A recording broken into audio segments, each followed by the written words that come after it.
안녕하세요. 신신 이야기 숲 가이드 황수진입니다.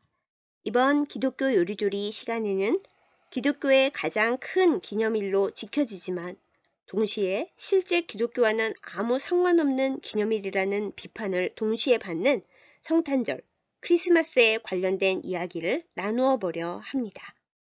성탄절에 관련된 여러 풍속들의 유래를 살펴보면서 그 풍속들이 정말 기독교와 아무 상관이 없는 것인지 아니면 의미가 있는 것인지 생각해 보기로 해요. 먼저 성탄절의 유래에 대해 알아볼까요? 성경이나 고대 기독교 기록 어디에도 예수님의 생일이 언제인지에 대한 기록은 없습니다. 현대에 와서는 예수님은 아마도 7, 8월경에 태어나셨을 거라는 이론이 힘을 얻고 있을 정도니까요. 그럼 예수님의 진짜 생일은 알지도 못하면서 굳이 12월 25일을 성탄절로 정한 이유는 무엇이었을까요? 그 이유를 알려면 기독교를 지독하게 박해했으나 결국 공인하고 후에는 국교로까지 채택한 고대 로마의 풍습에 대해 먼저 알아야 합니다. 고대 로마인들은 태양신을 최고의 신으로 숭배했는데요. 그 태양신의 이름은 미트라스였답니다. 274년 12월 25일에 당시의 황제는 태양신을 제국의 수호신으로 선포하기까지 했답니다. 왜 12월 25일이었을까요?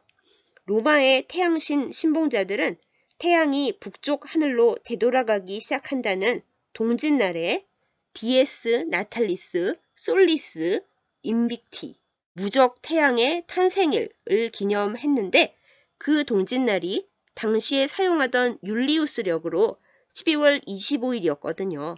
한마디로 12월 25일은 원래 로마의 태양신 기념일이 맞습니다. 여기서 끝이 아니고요. 로마의 큰 축제들 중 또 하나가 농신제였습니다. 농사를 보호하고 관할하는 신을 기념하는 축제인데요. 이 축제는 12월 17일에서 24일에 열렸답니다. 재미있는 건 이 농사를 관할하는 신의 생일이 또 12월 25일이었다는 거예요. 이래저래 로마인들에게 12월 25일은 특별하고 귀하고 기쁜 기념일이었습니다. 그런데 태양과 황제를 숭배하던 로마에 큰 변화가 일어납니다. 313년 이후 기독교는 로마에서 공인되었을 뿐 아니라 여러모로 큰 혜택을 누리게 되었습니다. 그리스도인들은 의의 태양 대신 하나님이 결국 로마의 태양신을 굴복시켰다고 기뻐했죠. 그리고 예수님의 탄생일을 기념하고 싶은데 날짜를 모르다 보니 로마의 태양신 기념일과 농신의 탄생일이 똑같아서 가장 중요한 날인 12월 25일을 성탄절로 바꾸자는 데에 이르르게 됩니다. 물론 숫자 확실한 것을 중요하게 여기는 근대 이후의 역사나 과학 개념으로 보면 이방신 축제가 2개 겹치는 날에 예수님 생일을 사기로 꽂아놓다니 말도 안 된다고 비판받을 만하죠. 실제로 그런 이유로 성탄 예배는 엉터리라고 가짜라고 주장하는 이들도 많이 있고요. 그러나 역사는 당대의 관점으로도 이해해야 합니다. 그 시대의 기독교인들은 예수님이 태양신을 물리치셨다는 영적 의미를 부각시키는 데에 더 큰 의미를 두었습니다. 그 당시 가장 고귀하고 중요한 날짜에 예수님이 이 세상에 오셨다는 가장 기쁜 기념일을 배치한다는 것을 믿음의 승리의 표현으로 여겼고 과거 태양신과 농신을 숭배하던 날에 예수님이 오신 것을 기뻐하는 예배를 드리게 되는 것을 중요하게 생각하고 감사했습니다. 의미를 변형시켜 사용했다고 꼭 비난만 할 일인지 묻고 싶네요. 그보다 성탄의 의미를 제대로 깨달아 지키지 못하고 흥청망청하며 놀고 즐기는 날로 만들어버린 것이 더 큰 문제 아닐까 생각해 봅니다. 본론으로 다시 돌아가서 12월 25일을 성탄절로 정한 것은 350년입니다. 그런데 대부분의 국가에서 크리스마스는 12월 25일이지만 러시아, 그리스, 세르비아 등 일부 국가에서는 1월 7일을 크리스마스로 지내요. 그 이유는 대부분의 국가에서 사용하고 있는 달력과는 달리 이 나라들에서 사용하고 있는 달력에서는 12월 25일이 13일 뒤인 1월 7일이기 때문입니다. 달력의 차이에서 오는 크리스마스 날짜의 차이인 거죠. 자, 그럼 성탄절을 일컫는 더 보편적인 단어 크리스마스의 뜻은 무엇일까요? 그리스도께 드리는 미사인 크라이스트마스라는 단어를 줄임말입니다. 그러니 사실 크리스마스는 세상에 오신 아기 예수님의 탄생을 축하하는 예배를 드리는 날인 것이 원뜻이에요. 여러분, 크리스마스에 뭐 할까 계획하실 때 예배가 최우선이라는 사실 절대로 잊지 마세요. 한편 크리스마스를 글씨로 쓸 때 간단하게 가위표하고 줄 긋고 마스라고 줄여 쓰기도 하는데 이때 가위표는 영어 X가 아니에요.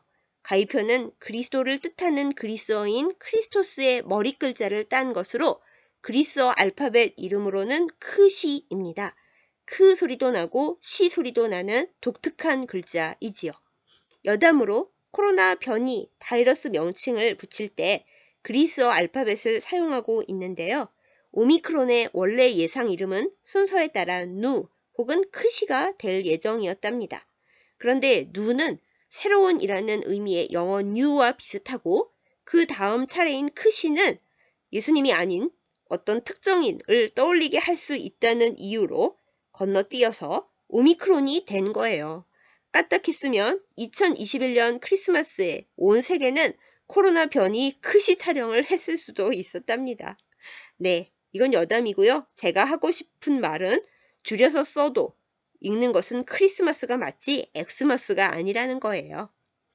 크리스마스는 다른 기념일과는 다르게 크리스마스 이브라는 표현으로 그 전날인 12월 24일에도 의미를 부여하고 사실 이브에 더 많은 행사를 합니다. 파티도 이때 주로 하죠. 왜 그런 걸까요? 성탄절이 정해진 시절, 그리고 그 이전 이스라엘 풍습에서도 하루를 정하는 기준은 지금과 달랐어요. 그때의 하루는 저녁부터 다음날 저녁까지였습니다. 그래서 성탄도 전날 밤부터 의미를 갖게 되었고요. 성경의 기록을 보자면 예수님께서 밤에 태어나신 것 같기도 합니다. 이런저런 이유로 본래 크리스마스는 12월 24일 저녁부터 12월 25일 저녁까지였다고 합니다.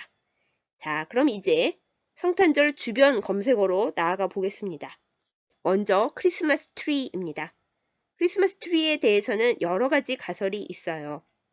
고대 로마에서 크리스마스 트리가 유래되었다는 설에 따르면 고대 로마인들이 농신제를 기념하기 위해 집에 장식했던 푸른 상록수 가지가 크리스마스 트리의 기원이라고 하네요.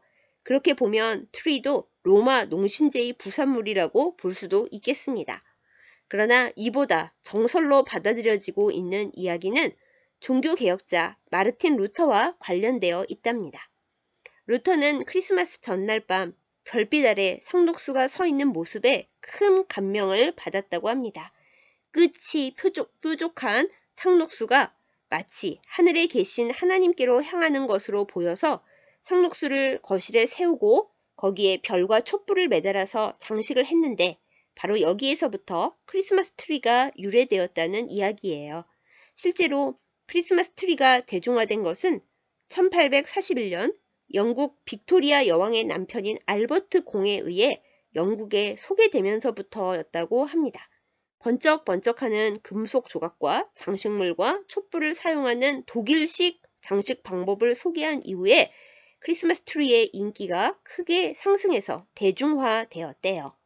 미국에서는 19세기 초 펜실베니아 지방에 이주한 독일계 정착민들을 통해 크리스마스 트리 문화가 전달됐고 곧 미국 전역으로 확산됐습니다. 우리나라에서는 미국 개신교 선교사들에 의해 크리스마스 트리를 세우는 풍습이 전해졌다고 하네요. 참고로 크리스마스 트리 꼭대기에 다는 별은 예수님께서 태어나시던 때에 동방 박사들을 인도한 큰 별을 상징합니다. 성탄하면 또 빼놓을 수 없는 연관 검색어가 산타클로스죠. 아차차, 여기부터는 어린이는 듣지 못하게 해주세요. 산타클로스의 유래는 성 니콜라스 주교입니다. 니콜라스 주교는 3세기 터키 파타라에 살았던 인물로 어부들과 어린이들의 수호자로 불립니다. 그는 남몰래 선행을 베풀고 형편이 어려운 집에 꼭 필요한 물건을 전달하고 성탄 때에는 인근에 사는 어린이들에게 선물을 주었대요. 이 설화를 바탕으로 후에 아메리카로 이주한 네덜란드인들이 자선을 베푸는 사람을 산타클로스라고 불렀고, 이 상징적 인물이 19세기에 전 세계에 알려지면서 착한 아이들에게 선물을 하는 상징적 인물로 변모했습니다. 사실 니콜라스 주교가 살았던 터키는 털옷을 입어야 할 만큼 춥지는 않아서 우리가 아는 지금의 산타클로스 모습과는 큰 차이가 있습니다. 산타클로스의 두툼한 빨간 옷의 이미지는 이거야말로 기독교와는 아무 상관없습니다. 미국 코카콜라 회사가 겨울이면 확 떨어지는 코카콜라 매출을 어떻게 올릴 수 있을까 고민하다가 1931년 성탄절 시즌에 지금의 산타 모습을 처음 선보였는데요. 토마스 네스트가 고안한 흰 수염에 빨간 겨울옷을 입은 산타 이미지가 크게 인기를 얻으면서 오늘날의 산타 할아버지 형태를 갖게 되었답니다. 루돌프 사슴은 조금 더 후에 등장합니다. 로버트 루이스 메이라는 작가의 책에 처음 빨갛고 반짝이는 코를 가진 루돌프가 등장하는데요. 이후에 자니 마크스가 노래로 만들어 1949년 빌보드 차트 1위에 오르면서 산타 할아버지의 단짝으로 루돌프 사슴이 자리매김하게 됩니다. 마지막으로 크리스마스 트리에 다는 큰 양말의 유래에 대해 알아볼게요. 산타의 원조인 성 니콜라스가 가난한 집의 딸들의 안타까운 사연을 듣고 그 집 굴뚝으로 금이 들어있는 주머니를 떨어뜨렸답니다. 그런데 하필 그 금 주머니가 벽난로 근처에 걸어둔 양말 속에 들어갔대요. 그래서 이후로 어린이들은 트리에 큰 양말을 달면서 선물을 기다리게 되었다는 이야기. 성탄절 연관 검색어에 대해 여러 가지 수다를 나누어 보았습니다. 12월 25일이 예수님의 진짜 생일이 아닌 것은 확실하지만 처음 정해질 때부터 나름대로 특별한 의미를 담아서 지켜진 것 역시 확실합니다. 예수님과 상관없이 상업적 목적으로 생겨난 것들도 있지만 하나님의 놀라운 사랑의 기적이 이 세상에 일어났다는 것을 기뻐하고 그 기쁨을 누군가와 나눈다는 본래의 의미는 잘 기억하고 실천만 한다면 굳이 성탄절의 기원을 추적해가며 분노할 필요는 없지 않을까 싶습니다. 예수님을 기억하고 곁에 있는 이들, 힘든 이들에게 사랑과 감사를 전하면서 소망으로 가득 채워지는 성탄절 맞으시길 소망합니다. 메리 크리스마스!